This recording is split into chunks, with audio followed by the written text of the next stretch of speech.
Salut à tous, passionnés de stoïcisme. Bienvenue de retour sur notre chaîne, où nous explorons la sagesse intemporelle du stoïcisme et ses applications pratiques dans notre vie quotidienne. La vidéo d'aujourd'hui est spéciale, car nous plongeons dans le domaine des relations et dévoilons les 9 principes que les hommes avisés devraient adopter selon la philosophie stoïcienne.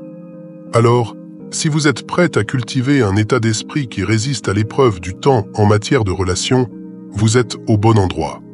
Avant de commencer avec ces principes inspirants, assurez-vous de vous abonner, d'activer la cloche de notification et mettez un j'aime à cette vidéo. Je sais que vous êtes motivés à appliquer le stoïcisme dans vos relations. Allons-y ensemble pour découvrir les 9 choses que les hommes avisés ne devraient pas faire avec les femmes à travers la sagesse stoïcienne. Premier principe. Protégez votre passé. Partager chaque détail de votre passé, surtout les plus difficiles, revient à dévoiler chaque secret et défi que vous avez affronté. Comme le souligne Friedrich Nietzsche, certaines anciennes idées peuvent revenir nous défier, ce qui illustre les risques de trop révéler. Gardez votre passé personnel et protégez. Partagez seulement ce qui est nécessaire et protégez les éléments essentiels de votre histoire qui font de vous une personne résiliente. Votre histoire de vie vous appartient et n'est pas là pour être exploitée ou jugée par autrui.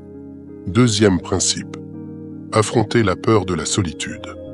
L'idée d'Aristote selon laquelle se connaître soi-même est le début de toute sagesse souligne l'importance de faire face à la peur d'être seul. Les choix faits par peur, notamment la peur de la solitude, peuvent vous égarer. Être seul ne signifie pas être isolé. Prenez le temps d'apprécier votre propre compagnie. Quand vous choisissez d'être avec quelqu'un, que ce soit parce qu'il ou elle ajoute de la valeur à votre vie, non par crainte de vous retrouver seul. Troisième principe. Gérez votre temps judicieusement. L'observation de Sénèque selon laquelle nos vies ne sont pas courtes, mais que nous perdons trop de temps, résonne ici. Ne jetez pas votre temps dans le vide en vous concentrant excessivement sur une autre personne. Reprenez votre temps, car il vous appartient. Établissez un équilibre et utilisez votre temps de manière judicieuse pour des activités qui vous apportent bonheur, croissance personnelle et satisfaction. Votre temps est une ressource précieuse. Ne le gaspillez pas pour quelqu'un qui n'en comprend peut-être pas la valeur. Quatrième principe. Célébrez vos réussites. L'enseignement d'Épictète selon lequel nous ne devrions pas seulement rechercher l'admiration des autres, mais aussi nous admirer nous-mêmes, nous rappelle de célébrer nos réussites. Ne vous perdez pas dans la quête de plaire aux autres au point d'oublier de reconnaître vos succès. Chaque avancée, aussi petite soit-elle, est une victoire à célébrer. Construire votre confiance en reconnaissant vos progrès est essentiel pour une vie épanouissante. Cinquième principe. Protégez votre santé mentale.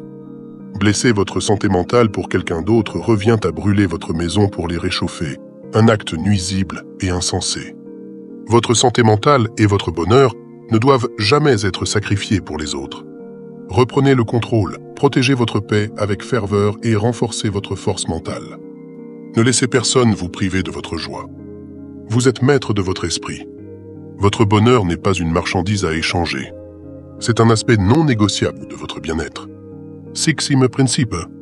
Restez fidèle à vous-même. La sagesse d'Albert Camus concernant le fait de ne pas trop se soucier des autres résonne avec la philosophie stoïcienne de rester vrai envers soi-même. Dire oui à des choses que vous n'aimez pas, c'est comme porter un masque étouffant pour plaire aux autres. Apprenez à dire non et vivez votre vie avec authenticité. Ne faites pas semblant pour plaire aux autres. Soyez réel et honnête avec vous-même.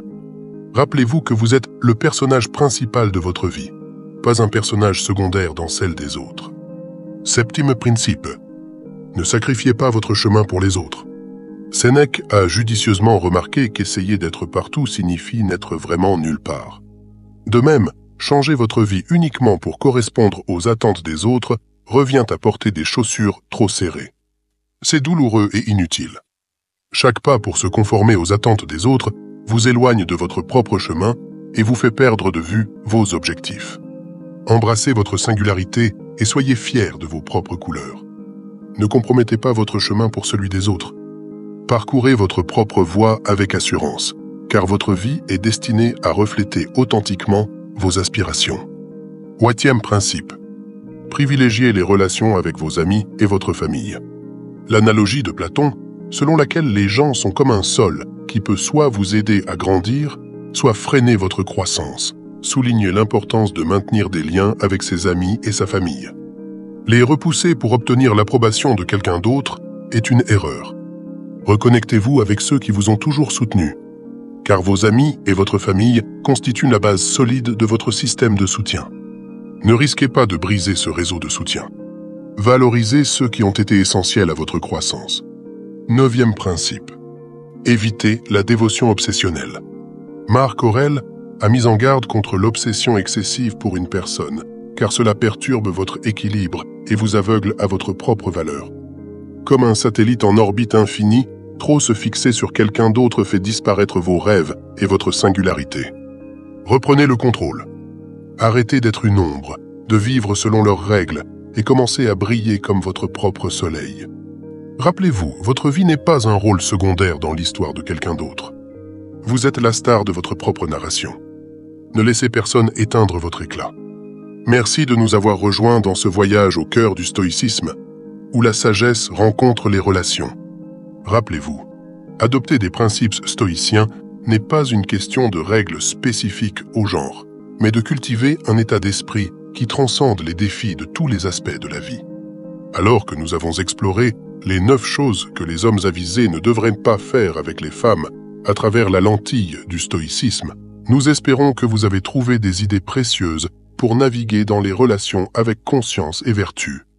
En appliquant ces principes intemporels, que vous puissiez forger des liens enracinés dans la compréhension, le respect et la croissance partagée. Si vous avez apprécié cette exploration du stoïcisme et des relations, n'oubliez pas de liker, partager et vous abonner pour plus de contenu qui enrichit l'esprit et nourrit l'âme. N'hésitez pas à laisser vos pensées et questions dans les commentaires ci-dessous. À la prochaine, restez sage, restez stoïque. Poursuivez votre chemin vers une vie de sens et de tranquillité.